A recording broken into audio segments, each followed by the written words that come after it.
So we now have some real problems on our hands for this election. Now, today, we are seeing more and more reports of threats and potential violence, but look at this. It says the risk of election violence in America is real. Well, how real is it? Well, because of things like this, where a Pennsylvania voting equipment is breaking down in one county, they're actually having to extend voting. But guess what? Some people are already speculating that these issues, especially in Pennsylvania or other key states, are happening in red counties. This is the real problem. So today, I'm going to break down what's going on, why the White House and even Washington, D.C. is bracing for violence over the next few days. So I'll break all this down in just a moment, but all I ask is one thing. It takes 2 seconds. Go ahead, hit that like button if you enjoy these daily updates. And now, let's begin.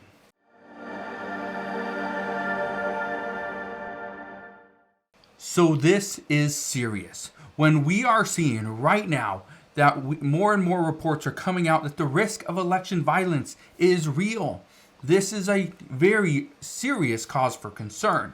And I talked about this report just earlier on today, that equipment in Pennsylvania is faulty, is creating issues, creating delays, and that's why many people are upset. Well, that's why the violence is, could just be hours away. Look at this. It says local officials need to be ready for potential election day violence. It says, given everything we've seen over the past few years, it's imperative that officials at every level be prepared. Okay. But here's what some people were saying. That it's not a concern, and it shouldn't be a concern because the election is fair. It is safe, and it's free. Well, look at this. It says, ring of steel installed around White House as police brace for violence. Yeah, police are bracing for violence. That is the reason why they're putting up these steel fences, barricades around the White House, around the Treasury Department, and along the Vice President's residency. Yeah, that's what we're seeing. Well, look at this. And I told you about this just yesterday as well, that even in downtown Seattle, businesses were planning to board up their business. They're shutting down for the day, possibly for a couple of days, and then they will reopen when they know things are safe. Well, look at this. Downtown DC businesses board up windows and doors ahead of Election Day. Yeah, they're boarding up their windows and doors because they do not know what's going to happen. Some are already speculating that we are about to have a riot on our hands. But why? Well, if you ask the governor of Washington State, Governor Jay Inslee, well, he had to deploy the National Guard to keep citizens safe. It says National Guard deploys for Election Day support. This isn't just Washington State, though. This is also in Nevada. This is also in Oregon. But we have heard from Washington, D.C., where they are going to call in the National Guard for support right before Inauguration Day. But here's where things get interesting. We may see these protests happen soon. Look at this. This, just from a short while ago, says a motion has been filed to keep polls open later in Arizona's Apache County after voting machine issues.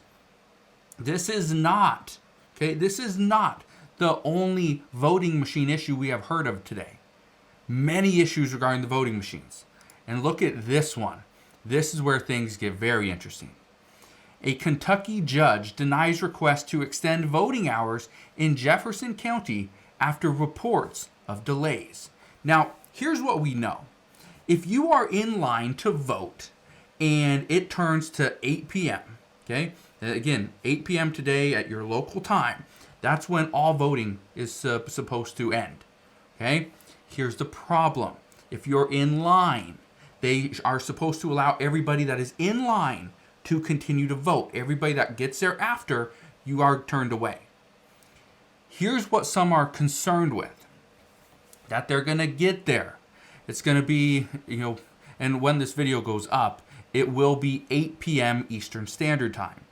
So, As this video goes up, people on the East Coast, you won't be able to, if you're watching this video and you're just showing up to a polling location, you will be turned away. But here's where things get interesting. Are those people that are there to vote, are they going to allow them to continue to vote, or are they going to turn them away? Because last time, 4 years ago, we had many situations where people were actually recording, showing that the people at the polling location were asking, so you're here to vote? Well, what else am I doing here? And somebody said, yeah, I'm here to vote. Need to make sure Trump wins.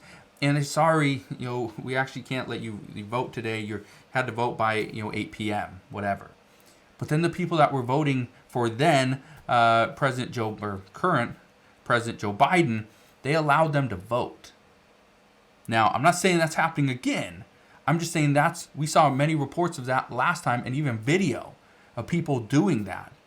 So again, I don't know what's going to happen this time, but if we see anything like that, then that is probably a very good reason why local officials are trying to be ready for what is coming in potential election day violence. Now, I want to leave you with one last thing, because I know a lot of people are questioning as to what is going on at this time. We are going to have, these results are going to start coming in. As the results start coming in, as the polls are shutting down, we are going to see different reports of, all right, Vice President Kamala Harris, gets this state and that state. Well, just as predicted. Former President Donald Trump gets this state and that state, again, as predicted. But it's those swing states. Those are the ones that everyone's concerned with. And the big one, the main one, is Pennsylvania. Again, that's why I did a video on this just earlier on today, is because with the polling machines breaking down and having equipment malfunctions in a key state like Pennsylvania, well, that's a problem. That's a huge, huge problem. And if you look over on X, people are already up in arms about what's going on. They're frustrated with how things have gone in this election. So, we're going to see what happens moving forward. But again, the one thing I can promise you is I will be here every step of the way. Now, I don't anticipate this happening, but if for some reason, somehow, we know who the president is tonight, I promise I'll be back on here and I'll fill you in on that update as soon as we get it. But I doubt it's going to happen tonight, just because the way the polling has, or the ballots and the counting has been going over the past 18 hours or whatever we are into this day. But we'll see as the day progresses. So that's what we know as of today. Again, thank you guys for watching. Consider subscribing, and I'll see you guys on the next one.